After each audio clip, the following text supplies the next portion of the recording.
What's up, everybody? Steven here, the Horror Freak 85, and here with.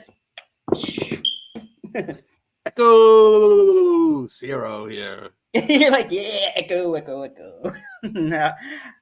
So in a little bit, just a few minutes, we'll have Dave Kerr coming on, who, of course, wrote and directed Bloody Summer Camp, which had a couple of our favorites in there, Felissa Rose and Dave Sheridan, and looks like he's popping up right now.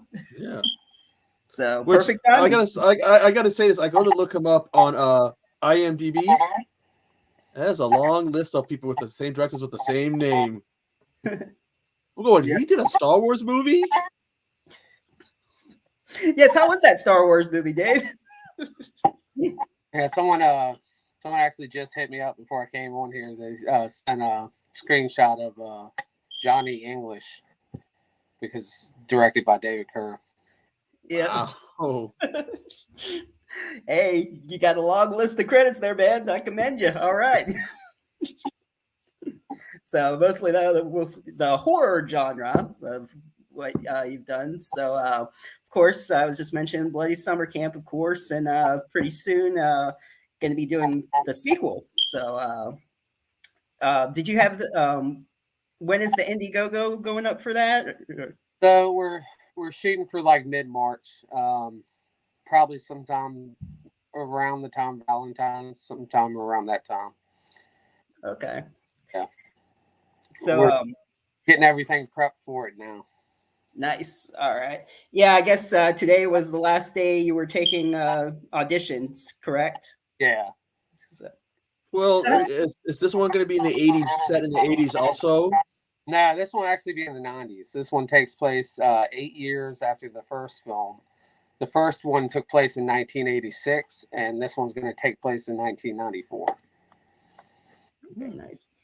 So, of course, not too much detail, but for those who have seen it and like the way it ended, and since it is taking place 8 years later, are we going to see some flashbacks going on? No, I don't think so. Currently, the way the script is written, which sometimes things change and sometimes stuff gets added, but there's no flashbacks. This one, we we spent a lot of time trying to figure out the best way to go about a sequel. There's obviously a lot of different routes we could have taken.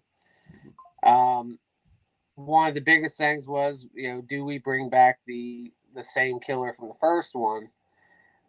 We chose to not do that because we felt like one of the things that people liked about the first film was the mystery aspect of who the killer is. Mhm. And with the reveal of who the killer was at the end of the first one, if we brought him back, it would have been more like Sleepaway Camp 2, Yeah. where you'd know it was him the whole time. But the thing is, the biggest thing about Bloody Stone Camp is the killer devil face. But if you know who the killer is, there really isn't a reason for him to wear a mask. Sleepaway Camp, they concealed who the killer was. But then in part two, I mean, they didn't conceal who it was because you already knew. So we felt like if Yeah. we went back with the killer from the first one, it was kind of pointless to have him in a mask. Mhm. So Right. we decided that we felt like the killer devil face, the masked killer, was more important to bring back than the actual same killer from the first one. So this one's going to be similar setup to the original, where it's going to be a kind of guessing game as to who the killer is and who's behind it. And the killer, the mask is back. We've updated the outfit a little bit, but it's still going to have the devil face mask. Okay. So, speaking of Sleepaway Camp, there's a kill in your movie where someone gets a hot curling iron in the mouth. Yeah, Was that a homage to a certain killing in the original Sleepaway Camp? yeah. We 100%. We're always trying to come up with ways to throw little nods to those films, and that was obviously one of the most iconic deaths from the first Sleepaway Camp. Oh yeah. We were going over what orifice to stick it in, and I thought that putting that in someone's mouth and having your mouth get burned. I felt like that was a pretty gruesome way to die. So Oh yeah. we opted that instead of having it shoved up a different orifice. Right. Yeah, that would have been just as painful, I'm sure. Oh, yeah. That scene in Camp Sleepaway was, particularly brutal. Yeah, it was hard to watch. Mhm. But then I get to that scene in Summer, your movie, and all of a sudden I see that and I'm like, oh, Felicia Rose in a movie about a camp and someone being killed with a curling iron. Like that's gotta be a nod. Yeah, it was 100% a nod to it. Mhm. And actually, that whole thing was kind of like nods to stuff. Like when he's in the bathroom and the girl's fucking with him while he's in the bathroom before he gets killed. That's kind of a nod to Friday the 13th Part 5 with What's with Miguel Nunez when he's in the yeah. ship and she's Yeah. hanging on the outside of the so we tried to throw as much little fun Mhm. Easter eggs and references in there as possible. Yeah, I was gonna say there were a couple of references there before Echo said that, and I guess the inspiration for this movie was a lot of the '80s horror, of course, since it took Yeah. place in the '80s. So. Yeah, Um, we knew we weren't trying to make something that was we knew that this was tagging onto an already established film genre, and we knew we weren't trying to make something brand new. We were trying to make something that was a nod to something that was a homage to those type of films. So we want to throw references in as many places as we could. And putting it at a summer camp, there's a lot of summer camp, having a horror movie at summer camps. That's isolated away from everywhere's. That's good. Yeah, that was my that film was my passion project because that was the film that I wanted to make because I felt like summer camp in the '80s is the best place to kill people because you didn't have cell phones back then. And Oh. literally, the camp is miles from any kind of location. That camp that we actually filmed at, it was an over a 5-minute drive down the driveway to get to that camp. So if you're down and one phone line gets cut, you're isolated from the entire, from anything from the outside. So it's the perfect location for people to get picked off one by one, and basically they're helpless. We saw that in the Sleepaway Camp movies. The Burning. A few of the Friday the 13th movies that actually took place at the camp. We saw that. yeah. There's a few others in there. But it looks great as a setting. Oh yeah. Like I said, I always thought that was the best one, the best location for '80s slashers. Is a camping one. Yep. How is it for certain deaths? How challenging is it to try to, besides the homage deaths, of course, to create the deaths? Like, how do you decide what would be the best death? Sometimes it gets rewritten a lot. Like when I do the script originally, the deaths might not be as elaborate or might not be as gruesome. But then it's because when I'm writing the script, it's more about getting the story done. But then we'll go back and we'll discuss it, and we'll if it feels like one thing we don't like is we don't like too much repetitiveness. We want each death to be unique and memorable. So, I'll go back or once I talk to everyone else, and if someone, throws out a suggestion or something, we'll always go back and try to come up with more creative. So it is getting more challenging the more films we make at trying to come up with new and different deaths, because we're just, you do so many different deaths, eventually we'll run out of ideas, but we've done pretty good so far though. Mm-hmm. Yeah. Yeah, definitely this. People who haven't seen it, I won't ruin it, but the sledgehammer and axe, that double scene there, that was. Yeah, I think that was probably one of my favorite deaths there. that one was a lot of fun to film. We filmed it. We actually had to refilm it because the original time that we filmed it, some stuff didn't work out the way we wanted to, so we went back and refilmed it. But it was worth it because it turned out amazing. Yeah, that was, like I said, probably one of my favorite deaths in there. For the well, since you said you had to redo it, the practical effects and everything, is there a challenge like having to do a certain amount of takes during that? Well, yeah, the challenge with that is that you don't have that many takes. You know, a lot of the times when my wife, she's a special effects artist, a lot of the times when you have something like that, it can be a one take thing where, like, you know, we only have one shot to get this. Well, luckily now we have two cameras, so if we do something that we know that is going to be difficult to try and get again, we'll have two cameras running to get two different angles to ensure that we get the right shot. Uh, that's why I think the effects shots for me are the most stressful, because, you know, like I said, if it messes up, then it's a lot of prep work to go back and redo it. Okay. When I was just hearing about that movie, I was hearing about that movie Goonies, and they were saying that Sloth's costume, his makeup wasn't waterproof, and the kids were told, "Don't get him wet." They got him wet, so then they had to stop and fix everything. So it is a pain. Oh yeah, I can imagine that makeup takes hours to put on too. So just to trying to keep that from falling off his face was probably a nightmare. That's challenging. Any of the characters, have you ever been to camp, or any of the characters loosely based on anyone, or just totally your creation? They're totally my creation. I've never been to camp personally. A couple of people that we worked on Blaze on Camp had been to camp before, so we got some ideas from them. But most of the time, all the characters are original. Sometimes once I meet someone, I might tweak their character to more fit the person playing it, so it doesn't seem a little odd. Like, I might tweak their character a little bit so that it feels more natural once I get to know the person playing the part. Mm-hmm. Yeah, the outfits down, the old 80s style. Yeah. Yep.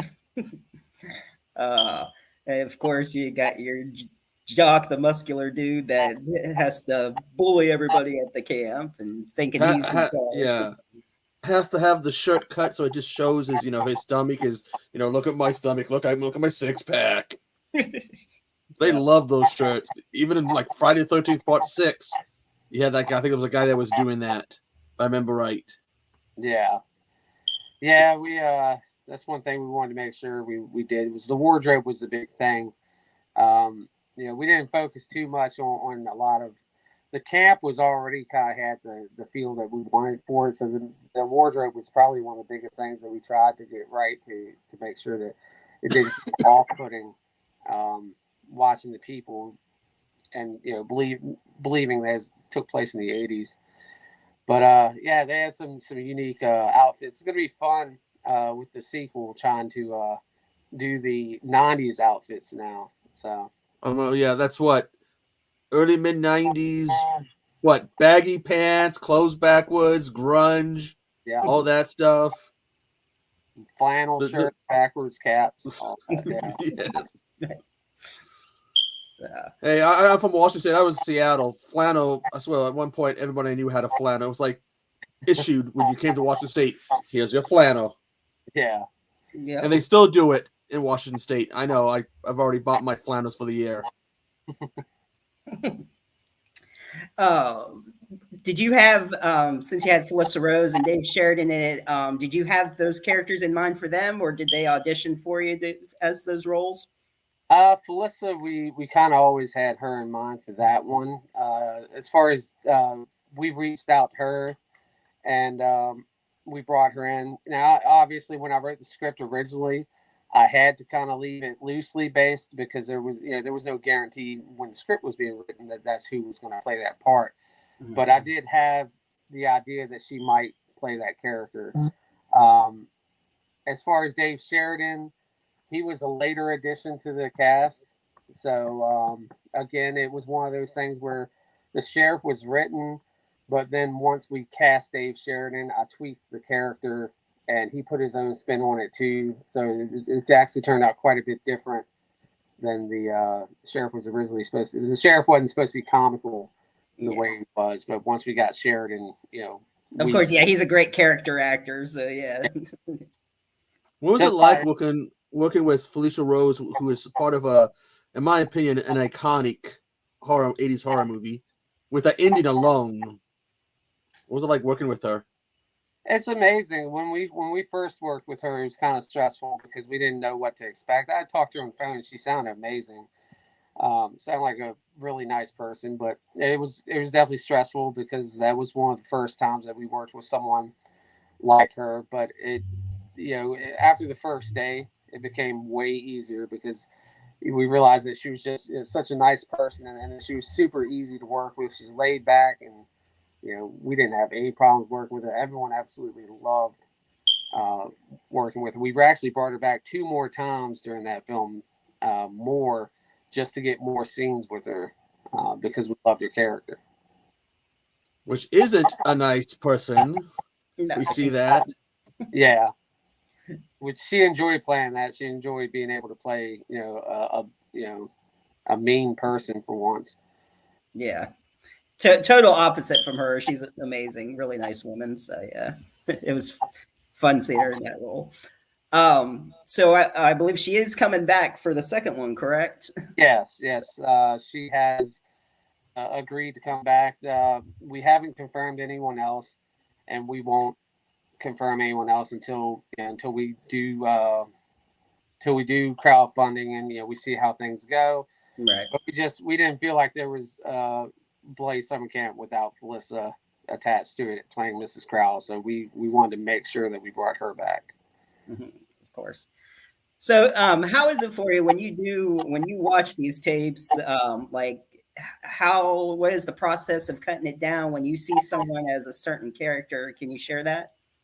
What do you mean, like editing the film? No. I mean, for the audition process, like that you're going through right now, to decide what character suits best, or what person suits best, I should say. Well, usually I have the character in mind, and I'm looking for someone who fits what I have in mind for the character.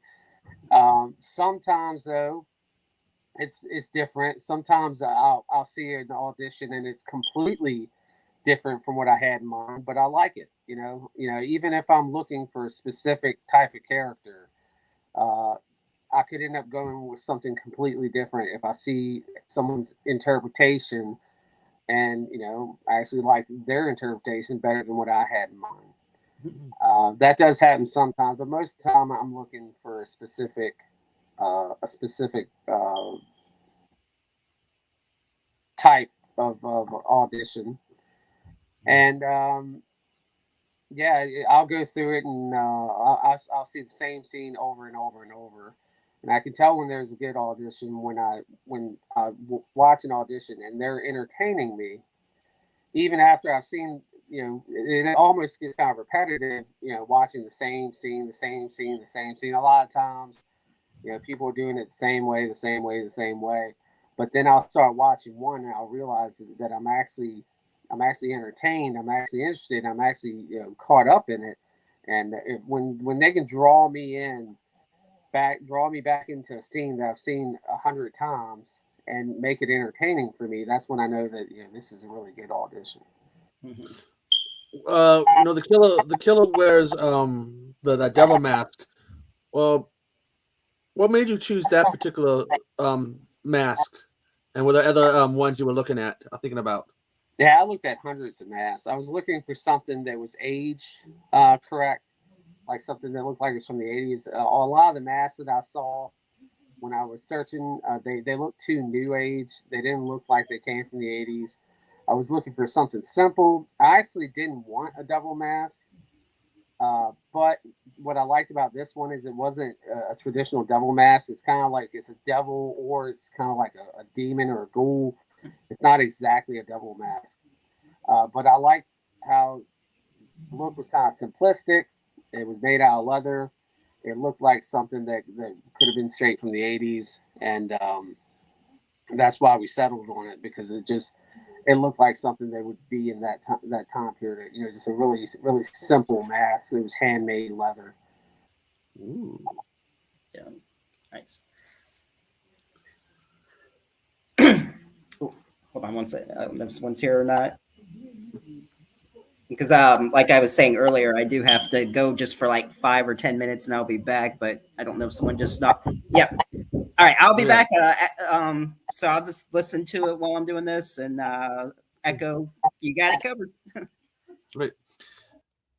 You've also done. I see this. Oh, sorry. 1 minute. Yeah, no problem. The slasher nurse movies, which it says you have a third one coming up. Yeah. Where did that idea come up from? Slash Nurse, the original one, Curse Slash Nurse, that was our first film. It came from an idea from a music video we were doing. I'm in a rock band, and I had a friend whose girlfriend did horror photography, and we actually got together and we made a horror music video one time, and then they wanted to do it again. And the second idea that we had was for like 80s slasher for the music video. But the more we kind of worked on it, the more I decided that I wanted to turn. First, I decided to turn it into a short film. But then when I realized we were going to have to crowdfund for the equipment, I decided to just turn it into a full length film. And that's just it just kept evolving from a music video. And like I said, it came from the fact that 80s slashers was my favorite, genre, subgenre. Oh yeah. So that's what we went with. And we went with the slasher nurse because I'd already the girl who did the effects makeup.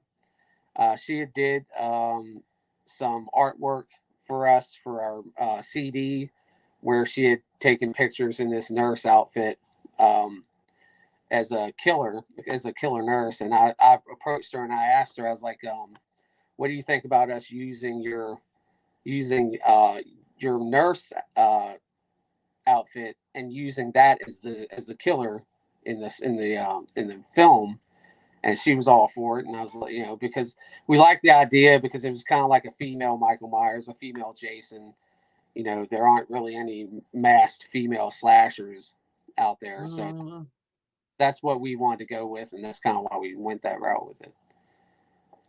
I think in the 80s, most of this let you see the face.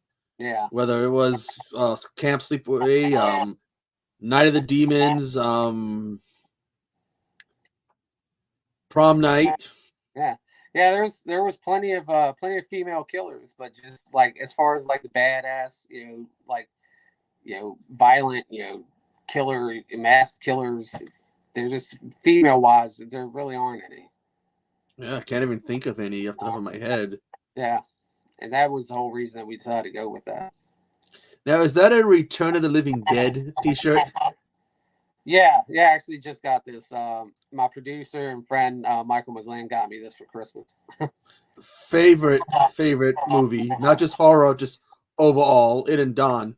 Yeah. Have you heard about that remake / reboot they want to do? Of that? No, I hadn't heard about that. It was a few months ago. They're like, "Oh, we're gonna do a remake / reboot." That sounds like.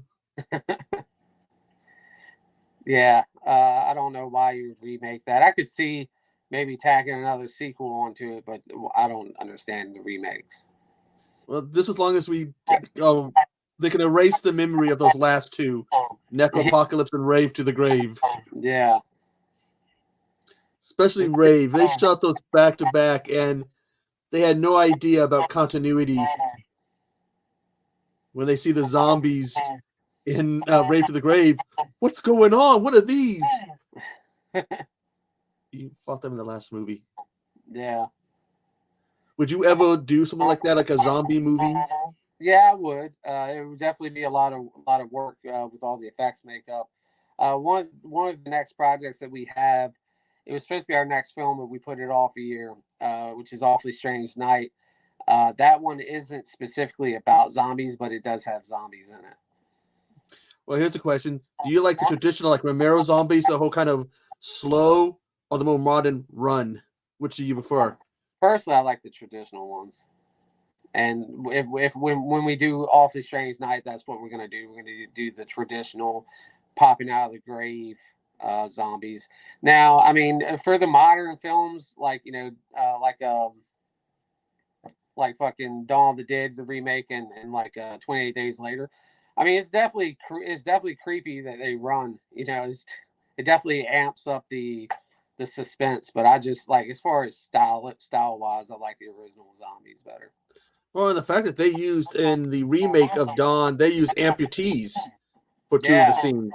yeah, I didn't even realize that. I thought, oh, that's just some guy, he's got like the green glove or whatever on. And like, no, he's missing an arm, and that guy's missing his legs. yeah. It's pretty clever because and those they know how to function. They know how to get around like that. So they're the best ones for those roles. Would you ever just like hire somebody like that for a scene? It's like missing an arm, so they can do like run around like something's been cut off. Yeah, it makes sense. I mean, why wouldn't you? Why wouldn't you do that instead of doing green screen? Green. I mean, if you have the choice between having someone with a real arm with a green screen sleeve on, or if you know someone that is actually missing an arm, to me it makes more sense to cast the person who's missing the arm. So, oh, okay. Now we got it's then pre-production for the slasher nurse. Can you tell us anything about it, or you just want to kind of? Yeah, the slash nurse. So that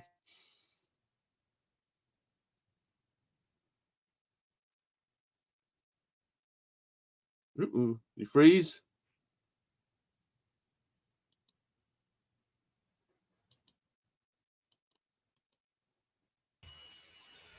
Looks like maybe he froze. Yeah, I think so. He was having some Wi-Fi issues. I know that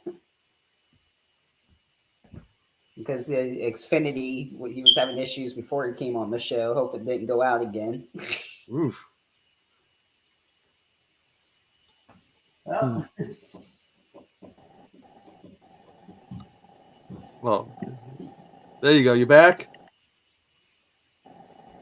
I think it's out and it went out again.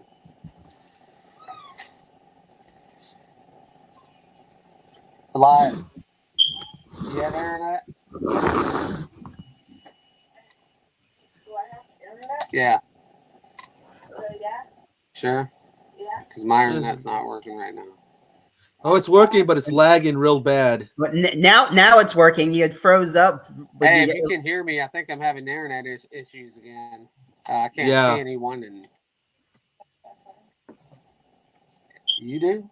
It's not working on the.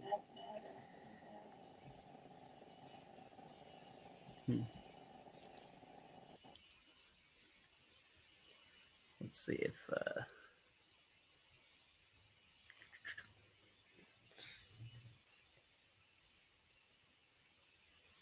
Yeah, I guess it went off. Let me send a message. I'm going to close. Yeah, he closed out here. Yeah, the spirit. Technical difficulties. Don't you just love when the Wi-Fi goes out? Oh yeah. Well, there's nothing you can do about it. Yep.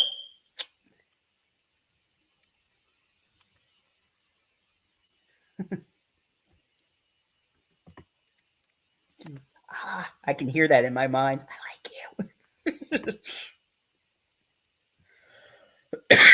you. But anyway, so what else has been going on while we wait for? Hopefully he'll come back. I don't know. We'll see how his connection is. I've just been trying to focus on my backlog. You got over 60 movies I'm looking at going, oh. Decisions. Well, no, I kept telling myself, oh, I gotta watch these 5 movies before I get any more. And then it grows and grows and grows and grows and grows. Then you get 5 more. Okay, I'll watch these first. And the next thing you know, you got like 60 plus, and you're going, oh God, where do I start?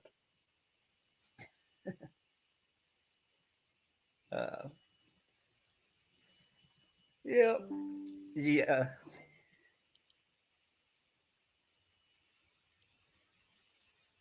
Yeah, I just got a message from his Wi-Fi's out again, Damn. so he can't get it when it's down. The signal isn't strong enough to get on there. So, there. So I guess it was kind of a little early. With the way Wi-Fi is, can be.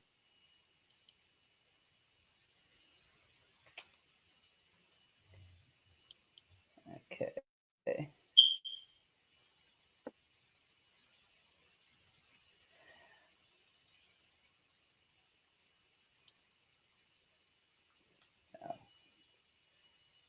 Stupid Comcast.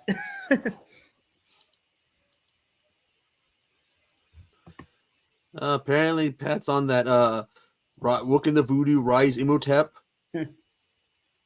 Apparently, we're Brandon Fraser and what's the name trying to raise mummies.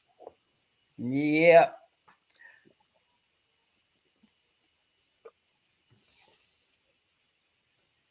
I don't even know what was the last question you asked him. I sort of heard it. About the upcoming, because he's one of the movies that he's going to be in. The slasher nurse. Yeah, slasher nurse. That's what it was. Yeah. See if he can tell us anything about that. If he's wanted to tell us anything about it, or if he wanted to keep a lot of things under wrap. And that's when he froze up. Yep. Oh, yeah, that's a bad question. Oh, I guess I should be careful what I asked.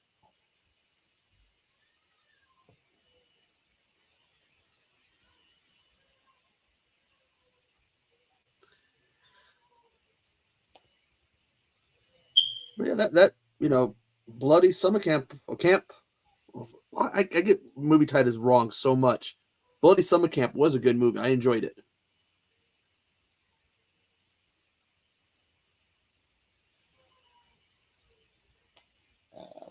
Just might have to postpone it till tomorrow. Let's see.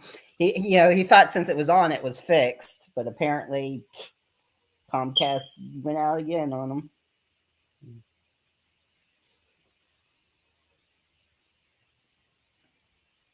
What was your favorite kill in the movie? Yeah, I enjoyed the sledgehammer scene. That was brutal. I kind of like the scene where the guy's, she's messing with him in the bathroom, and all of a sudden the arrow comes out of nowhere. The arrow was good too. Yeah. He's just like, oh shit, just standing there. It's like, oh. Like, what the heck? Yeah, can you imagine that just standing there? Like, how you doing, Steven? It's like,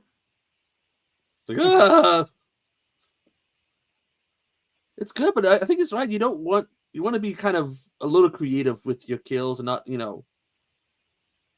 just stab, hack. Can only go so far. Do something a little, exactly. Like a Kerr crash. Have Cheetah Reveal, ladies and gentlemen. He does 2 shows a day. Get your tickets now. Or forever hold your peace. Yeah, I checked out. For people who don't know, MVD is doing their Wild Eye sale, so I went ahead and I want to order. There's a couple movies I want to order, but I'm waiting for a few bills I gotta pay. Actually, a couple of bills I'm waiting. And watch it. The minute I get them, I'll be like, "You don't have enough money to get anything." Like, oh shit. Because I think it ends the end of the month or whatever, the sales. So you got a little bit of time, I believe. They do it. They usually do it like January, and then they do it again in like I think November or October, or November, something like that. Because they do it 2 times a year. I know that. But I think they have one for Unearthed 2 films. Yeah, they're doing Unearthed also, but I just did the Wild Eye. Yeah, the Evil Dead Trap movie is probably the only ones I really kind of would get from that one. So I've seen the first one, but I haven't seen the other ones. But then I'm looking at some of the ones they have, like for the Wild Eye, they have Velocipasta. Okay, well I can upgrade that to Blu-ray. Black Holla. Oh, I already have that one. I hate that when they have a sale and you're going, I have it.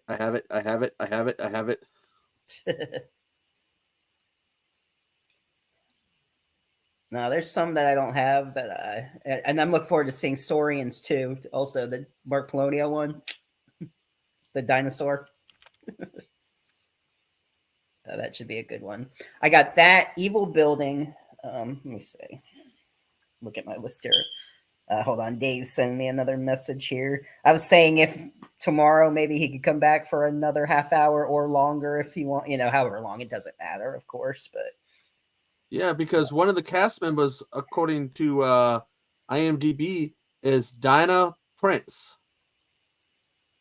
For what, Bloody Summer Darcy? Campaign? No, for the slasher nurse. Oh, Slasher Nurse. Okay, You could have Darcy the Male Girl. So nice. like,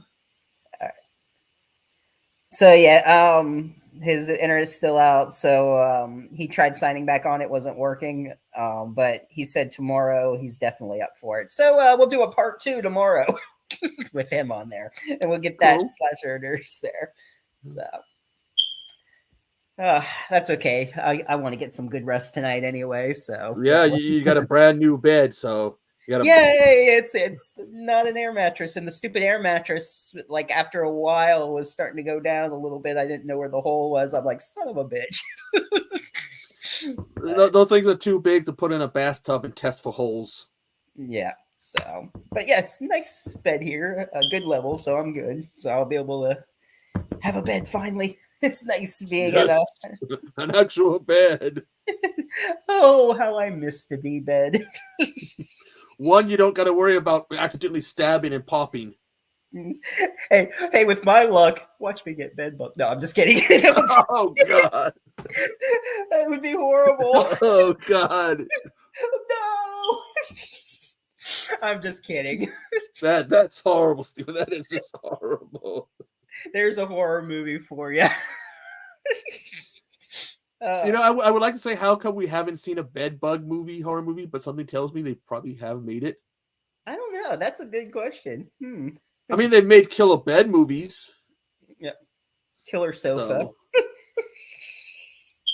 Killer recliner. God damn, pretty soon you won't be able to sit or do anything in the house. You know what they could do? They have like giant bed bugs, kind of like how ticks, they had big mutated ticks. Well, you could have giant bed bugs. There you go. And hire what's his name, who played Carlton on Fresh Prince, the original. Yeah, not the new Fresh Prince, but the new one's good, but so different. It's not a comedy at all. I know. Yeah. Which, by the way, I will always say that his performance in Ticks, I was not ready for. I was too used to this nerdy kind of preppy guy, and all of a sudden he's all like badass and shit, and it's like, that's not Carlton. Where's him? It's not unusual. The Carlton dance. Like, huh? That blew me away because I wasn't ready for it. Next week, who do I have next week? Do I have someone next week?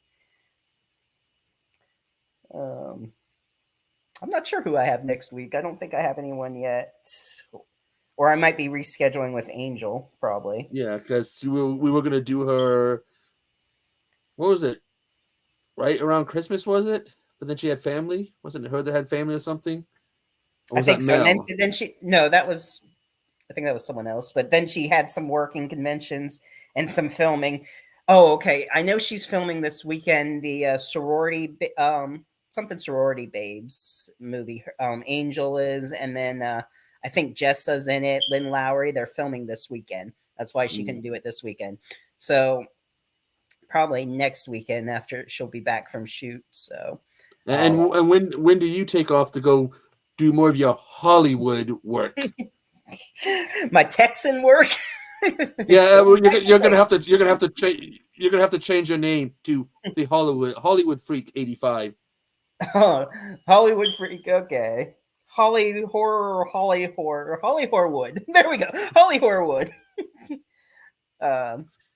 So is Sorority Babes going to be linked to the other Sorority Babes movie, or is it just something different? I think this is something different. Separately. Yeah, something horror sorority. I forget what it is. I think it's its own movie, though. It's not anything connected to. Yeah, you say sorority babes to me, and those movies, other movies, those 2 movies, particularly the first one, comes to mind. Yeah. It's March. Let me see, like March 3rd or 5th or something. I'm leaving. I forget the exact date, but it's like the first week or two in March. I'll be doing Cheerleader Elimination and Axe Grinder 7. So yep. So it's gonna be fun. So He's Hollywood. He's Hollywood Steven now. He's gonna be having lunch with Steven Spielberg and be like, I don't remember those people from YouTube. I'm too big now. yeah, that'd be awesome. So it'll be great once they all come out. I can put my reel together, so and then I can get more stuff. But until it's like, yeah, I've done these movies, but they're not out yet. So again, I've told you this already. You know, everybody in the community will be like, ooh, we get to mess with Steven now. oh yay! You're gonna be all these people are gonna do these reviews, and you're gonna be tagged in them. People will be like, "Oh God, no." So, and who knows? Hopefully, I mean, who knows? Maybe do another Polonia soon. I don't know. Haven't heard back yet, so we'll see. But I know eventually I'll probably do another one. But He's done quite a lot of movies too, and he was in that one anthology movie that Mel was in. He played a cameraman or something. which one? One of the anthology. She did like a Halloween anthology movie. Oh yeah, the Halloween Tales. Yeah. I think he's like a cameraman or something in one of the segments. Mm-hmm. I want to say said the ghost of the green Kia. Here we go. He doesn't have the Kia anymore, though. I was one of the last ones to ride it and could be in it. The Kia, the famous Kia that should have its own database page. How long did he have? How many movies is that in? How long did he have it? Oh my gosh, it was almost in like every single movie. I mean, it was even in the movie with that Mel did, Bride of Werewolf, Turn the Sweater Farm, I think. What other ones? Sharkenstein, I believe it was in. I don't know. It's just in a bunch of them. I think Daniel. Yeah, some of his movies I got are in my backlog pile. Mm-hmm. Motorboat and I forget the other one, but Motorboat's one of the ones. Mm-hmm. So, did you get Yule Log yet? No, anything related with Christmas. Oh God, I can't believe I actually watched after last year watching all those bad Christmas movies. I can't believe I watched a couple this year because I swore them off after last year because I unfortunately found all the bad ones. Right. So what I got from the MVD, since I didn't have it in my collection yet, I'm finally getting Bigfoot vs. Zombies. Got to get it in there. Crazy Fat Ethel, A Raw and Extreme, The Death of the Ten Commandments, Ghost of Amityville, Conjuring Baba, House of Clowns, The Dead Girl in Apartment 3, Evil Building, The Beast Beneath, and Saurians 2, and Horror Movie Workout is what I got. The Girl in Apartment 3, as you said? The Dead Girl in Apartment 3. Oh, God. I think I saw that and did a slight review of it. All right, later, Cheetah.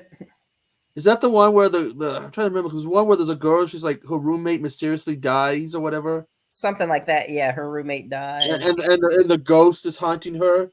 I believe that's one, like, I think that was the one that Hobbs was talking to me one night, and we both ended up watching and we were messaging each other like, what the hell? Because it's good. It's good. It's good. It's creepy and shit. There's some creepy stuff that happens in it. That's good. So, I believe it's on Tubi also. I know that, but I like, having my physical collections of it all. Add to my over 300, almost 400 titles. So here's the thing to pick your brain about, Steven. Recently the news about Best Buy. Mm-hmm. What are your thoughts about the supposed death of physical media that everyone's going on about? I don't know. It's crazy that Best Buy isn't having them anymore, but I guess we'll just have to wait and see. They'll probably bring it back. It'll probably just, sort of be like the they had got, even though they're updated, they got like the record players coming back. So who knows? They'll Well, probably bring yeah, back. they could do what Disney used to do. I don't know if Disney Like does put them in the anymore. vault for a while and then bring them Yeah, out. and then bring them back out. Yeah.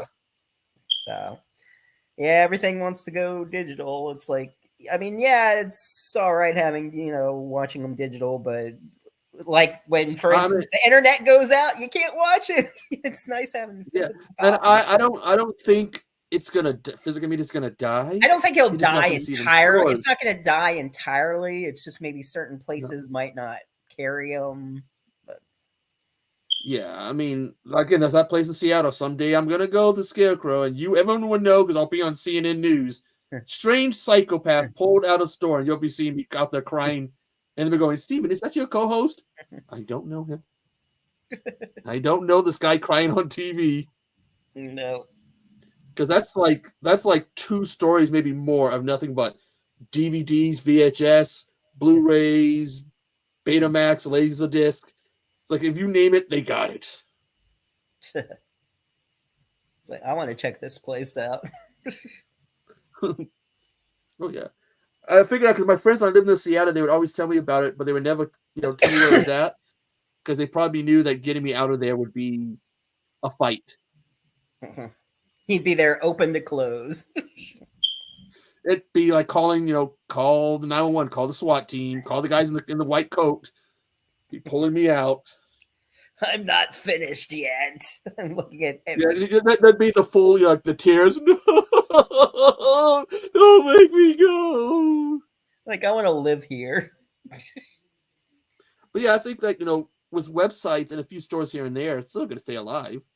Yeah, I mean, I'm not saying it's going to die entirely, but then you get people who are like the way they're reacting though. It's like every time something bad happens with YouTube, or they make a new rule, oh my god, YouTube's dying.